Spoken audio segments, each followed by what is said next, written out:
Rumah wanita ini sering disiram air dan dilempari batu oleh tetangganya sejak 2021. Awalnya, kehidupan di lingkungan baru itu terasa baik-baik saja. Tidak ada kecurigaan atau masalah yang muncul saat pertama kali pindah. Bahkan, sosok tetangga yang belakangan menjadi sumber persoalan pun tak dikenal secara pribadi.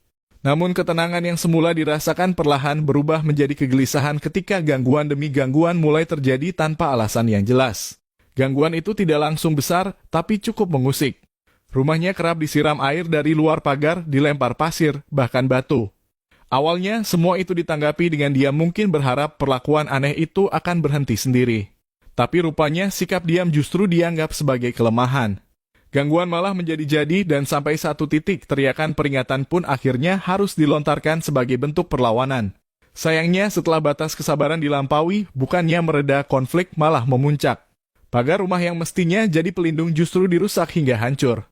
Kejadian itu terjadi sekitar tahun 2021 dan sejak saat itu, pelapor mulai melakukan langkah pengamanan dengan rutin memberi informasi kepada ketua RT setiap kali muncul tanda-tanda gangguan. Meski begitu, gangguan tetap datang kembali bahkan dengan bentuk yang lebih membahayakan. Puncaknya terjadi ketika si pelaku melempar batu ke arah kaca rumah hingga pecah. Sebelumnya, gangguan masih berupa siraman air ke area teras yang meskipun menjengkelkan, tidak menimbulkan kerusakan langsung.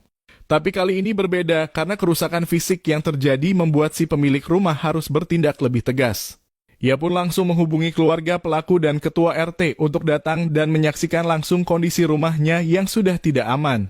Salah satu netizen sempat menanyakan apakah penyebab semua ini karena akses jalan ke rumah si pelaku ditutup. Namun klarifikasi langsung diberikan bahwa tidak pernah ada penutupan akses jalan. Bahkan, jika akses itu benar-benar ditutup, kekhawatiran yang muncul adalah ancaman lebih besar seperti pembakaran rumah. Ini menunjukkan betapa rumit dan tegangnya situasi yang dihadapi, serta bagaimana si pelapor harus menahan diri di tengah potensi bahaya.